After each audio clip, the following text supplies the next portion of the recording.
Today's podcast is brought to you by Anchor. And if you haven't heard about Anchor by Spotify, let me tell you, it is the easiest way to make a podcast with everything you need all in one place. Let me explain. Anchor has tools that allow you to record and edit your podcast right from your phone or computer. When hosting on Anchor, you can distribute your podcast on listening platforms like Spotify, Apple Podcast, and more. It's everything you need to make a podcast in one place. And best of all, Anchor is totally free. So download the Anchor app or go to anchor.fm to get started. I can't wait to hear what you create.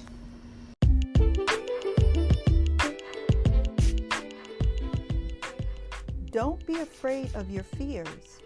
They're not there to scare you. They're there to let you know that something is worth it. See Joy Bell. Hello, beautiful. You are listening to episode 22 of the Welcome to Your Life podcast. Welcome to Your Life is a wellness podcast for women juggling midlife, self-care, and work-life balance. On this show, we talk about everything from fashion to hot flashes. I am your host, Renee Reed, yoga teacher, certified health and parenting coach, and your loudest cheerleader. Are you a monthly donor? If you answered no, join the club. For just 99 cents per month, you can help spread this message of self-love and self-care to women across the country and around the world.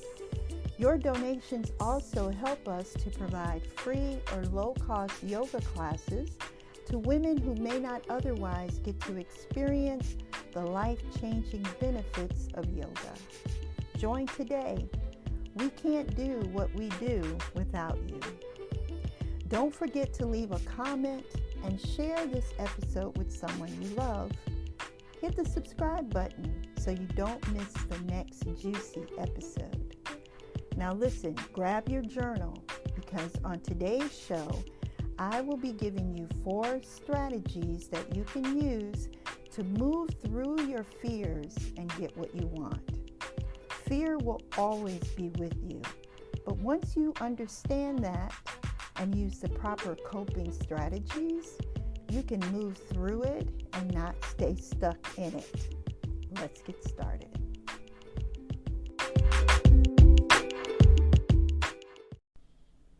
Hello, everyone. It's so good to be back. I took a little break, had to take a little break to get my mind in check. Like so many of you, I am juggling a lot of balls these days, and the anxiety I was beginning to feel about dropping one of them let me know that it was time to take a step back and focus on my own self-care. I am completing my dissertation, so that's moving along. And I'm getting revved up for my new coaching program, which starts August 4th. It's a 14-day clean eating program that will work on some mindset work, movement, and of course, what you eat. So if you're trying to get back on track or figure out how to eat what you love and still feel healthier and happier, let's talk. I know from my own experiences that trying to lose weight over 40 is a different ball game. And if you're dealing with a chronic illness like diabetes, menopause, or hypertension, or a mental health diagnosis like depression or anxiety, it can be tough and overwhelming.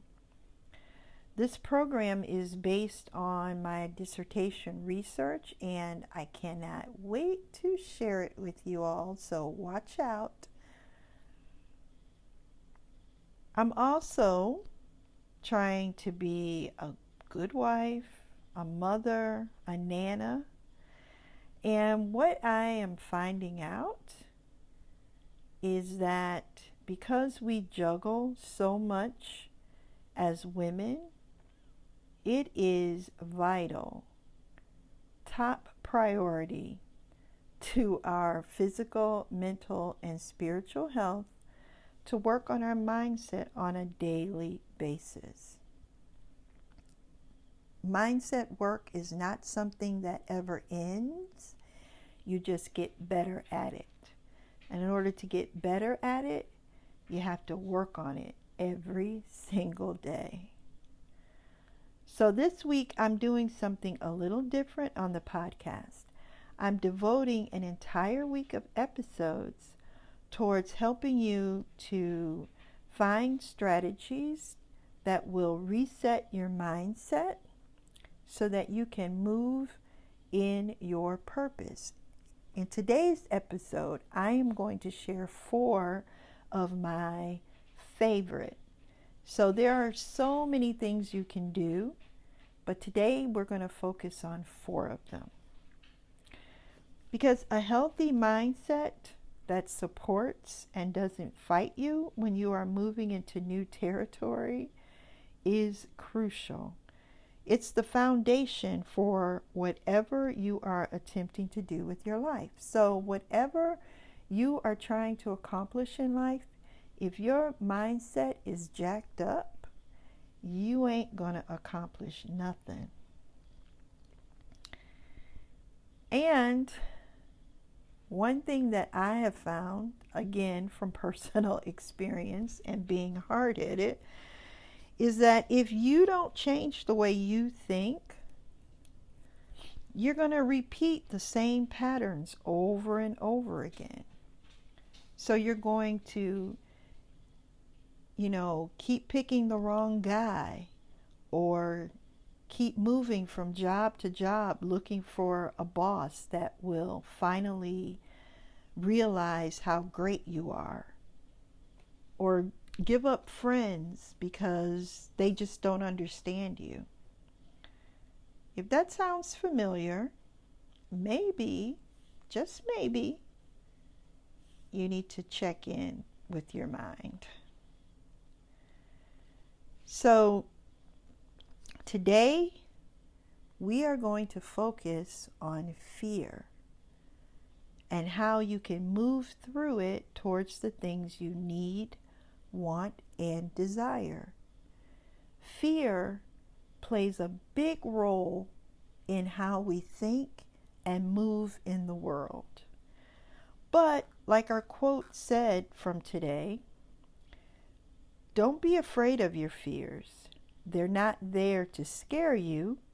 They're there to let you know that something is worth it. So the first strategy that we're going to talk about is acknowledging your fear. Once you get used to the fact that when you move in a new area, when you move past your comfort zone, fear is going to raise its ugly head. And that's because your critter brain, or that part of your brain that is meant to keep you safe, is going to remind you that it is safer to stay in your current circumstances. It will start to ask you things like, what if this new thing doesn't work? Or what if you get hurt in the process? What if you get hurt in the process?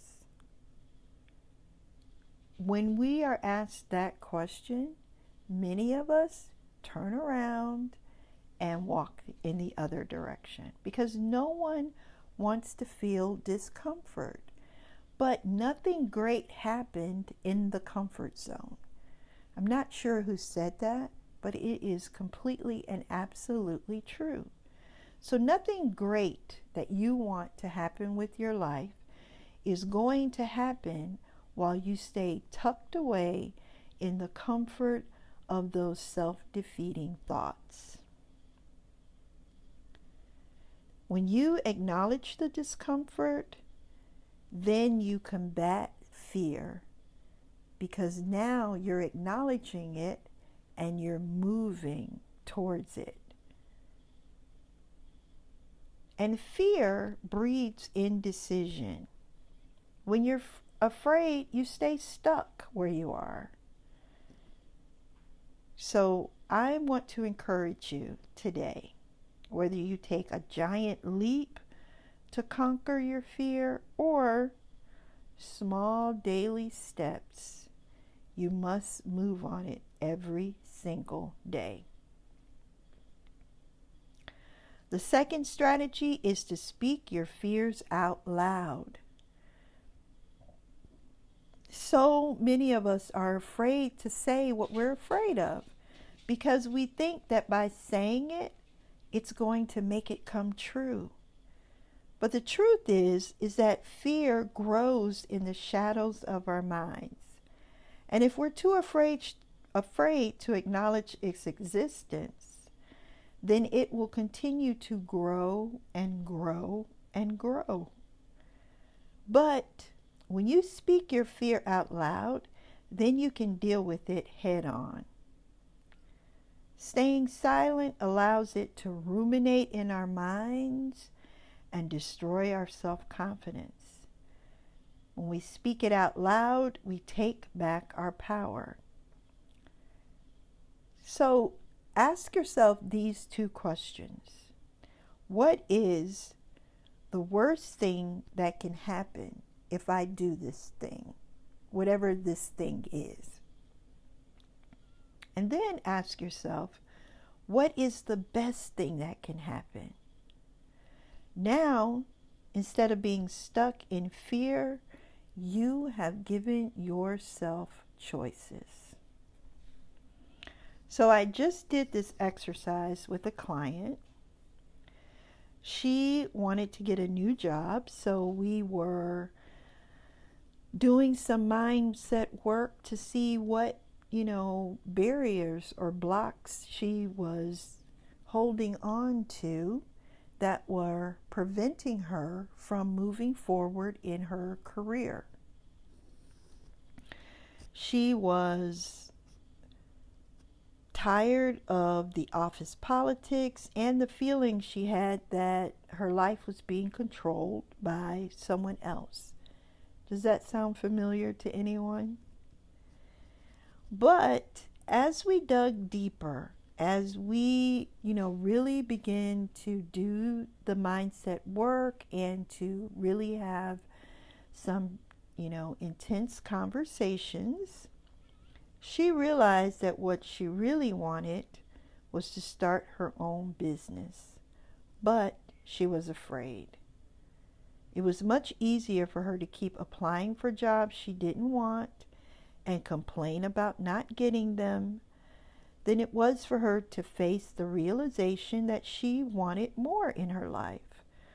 She wanted to create a fabulous opportunity for herself and for other women. As she acknowledged the fear, spoke the fear out loud, and asked herself, what is the worst thing that could happen if I open my own business? And then, what is the best thing that could happen if I opened my own business? If I moved forward in my dream, towards my dream, and in my purpose? Now, she had given herself the choice to either stay where she is or to move forward. And a lot of times we don't move because we tell ourselves that we don't have a choice. We get stuck in the way things are, and we wallow there, as my pastor used to say. But once you realize that you have a choice, then the option to move forward falls squarely on your shoulders. You have a choice. So will you stay where you are, or will you move forward?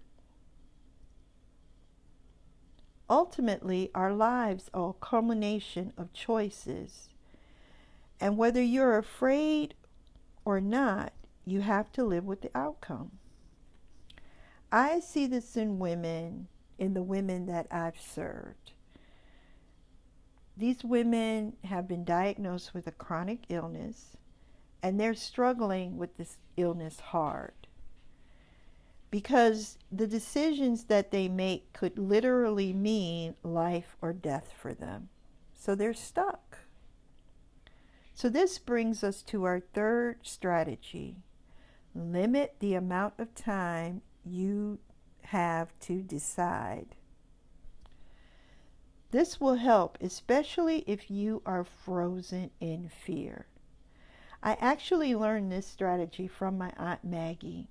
She used this strategy anytime she had to make a hard decision. She would give herself 3 days to decide. So instead of being stuck in fear and indecision, she knew that in 3 days she had to make a choice. So put a time limit on your deliberations. Otherwise, you will look up and realize that another day, month, or year has gone by and you are still in the same spot. The fourth coping strategy is reaching out for help. And that is so hard for so many of us, especially for us in midlife. When you're in between the ages of 40 and 60, your personality is pretty much set, you think. And you have a mindset that says, I don't want anyone to know my business, or I can handle this situation myself. I don't need any help. But the truth of the matter is that you can't.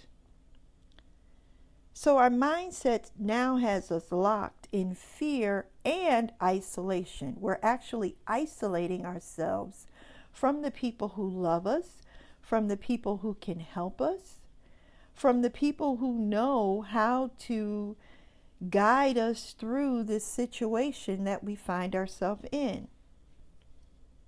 And I say us because I have been guilty of this also. I have been guilty of holding things in, staying locked in fear, because I didn't want anyone to know what was going on in my life. I didn't want anyone to judge me. I didn't want anyone's opinion. I just wanted to try to work my way out of it, but the only thing I was doing is getting deeper and deeper and deeper in this hole that I had dug for myself. In the 11 years that I've worked as a mental health specialist and a coach, I have only had one client, one, who said, something is not right with me and I need to get help. Just one out of the hundreds of women that I have worked with over the past 11 years.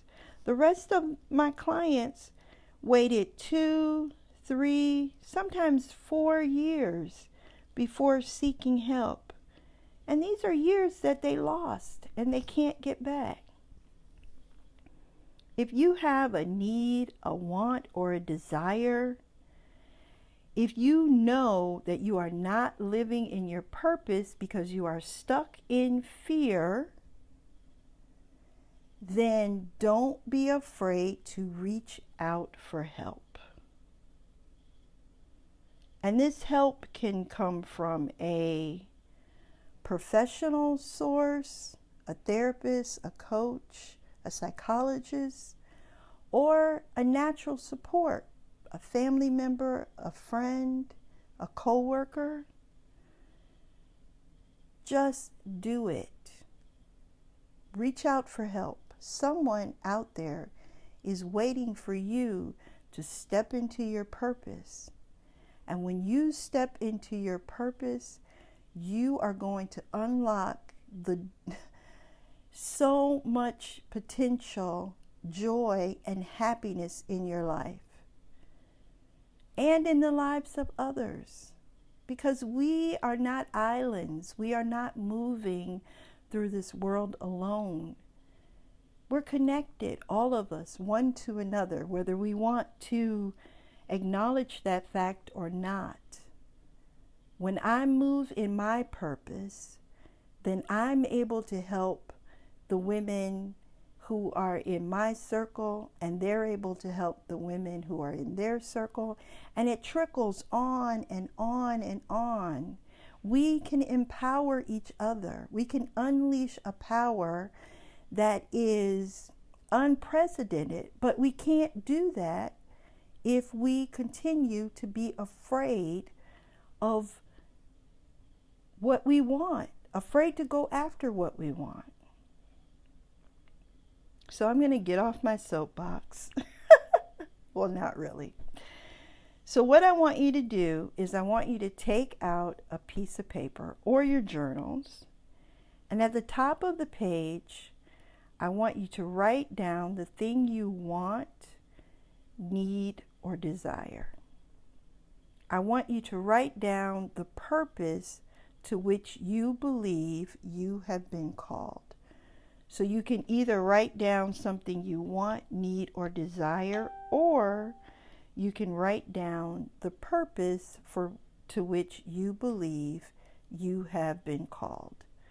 You're going to number this paper from 1 to 4. The first thing you're going to do is acknowledge the fear.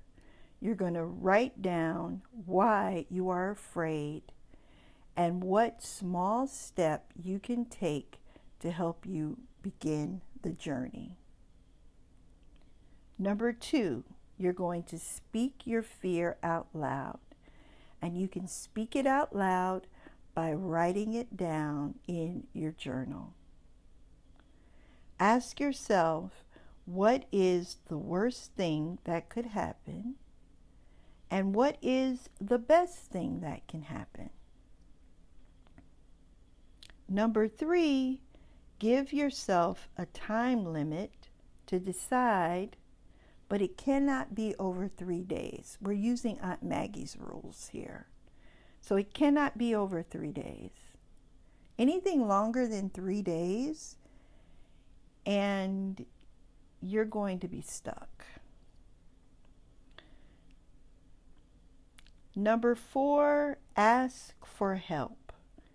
If this is something that you clearly see you cannot do alone, or if it's something that you've been wanting to do for years and years and you still have not figured out a plan to get you from point A to point B, then write down the name of a person. And like I said, this person can either be a professional support, so a coach, a therapist, a pastor, or a natural support, a family member or a friend or a coworker.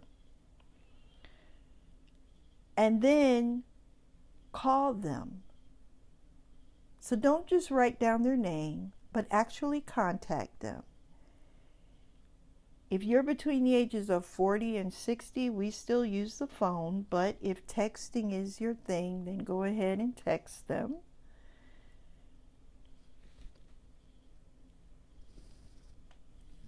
I can't wait to hear from you all. I want to know how this exercise played out. What did you discover about yourself and about the thing that you were afraid of? What is your plan to move forward, even if you are afraid? Joyce Myers has a thing where she says, do it afraid. And she's absolutely right. You're always going to be afraid when you are moving into new territory. Once you understand that, then you're able to move, not with comfort. You'll still be in discomfort probably, but you'll be moving towards that thing that you want.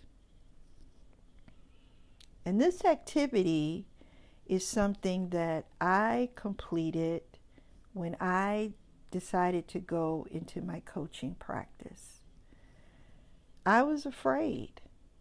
I was just as afraid as my client was of starting her own business, even though this was something that spoke to my spirit so loudly as to what I was supposed to be doing with my life. I know what it's like to have a chronic illness. I know what it's like to navigate through, what the doctor says and then have nothing to fall back on or no plan really to get me from point A to point B. And I knew that once I discovered that, I had to share it. But I was still afraid. And to top it off, I had a couple of family members who said, I don't know if that's such a good idea. And can you really make money doing that? Are you going to be able to take care of yourself, or are you going to have to,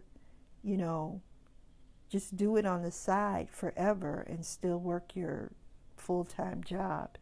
But then I had a couple of family members who said, do what you love. When you move into something that is so different than everything around you, so what you are wanting, what you're dreaming of, what you are hoping for is probably different than anything you have grown up with. And that's how it is for me. No one in my family, really became an entrepreneur. Everyone worked a job. They stayed there, 20, 30, 40, 50 years, retired, and that was it. So I was doing something that was completely different at an age when I should have been thinking about my retirement and hanging out with my kids and my grandkids. But I wanted something more.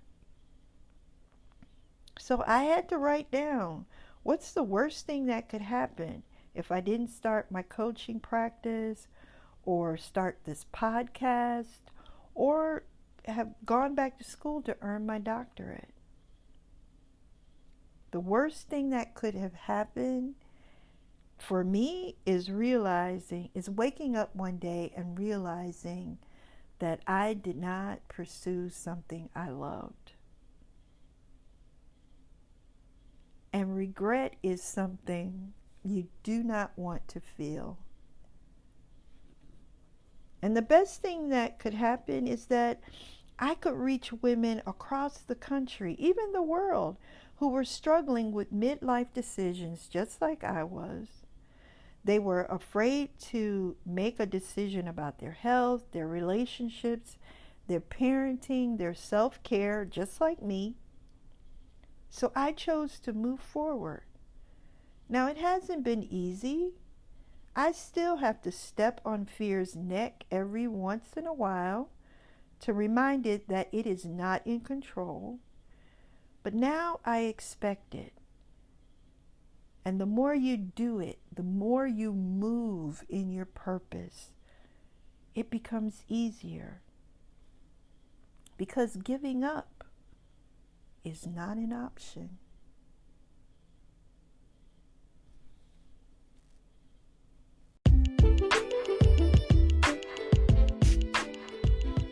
Don't be afraid of your fears. They're not there to scare you. They're there to let you know that something is worth it. C. Joy Bell. All right, ladies, I hope you found this helpful, and I can't wait to hear which one of the strategies you're going to start with first. You don't have to do them in order, but you do have to do them, because giving up is not an option. You have your marching orders, so execute the plan. If you want to talk, please email me at wtylwellness@gmail.com or click the link in the show notes and let's schedule some time to talk. Your transformational conversation is completely free. Remember, you are not alone. Don't forget to subscribe. When you subscribe, you actually help the podcast to get out to more women who need this information. Our Mindset Reset journey continues tomorrow when our topic will be conquering negative thoughts. I will talk to you tomorrow, and I hope you have a wonderful and blissful day. Talk soon.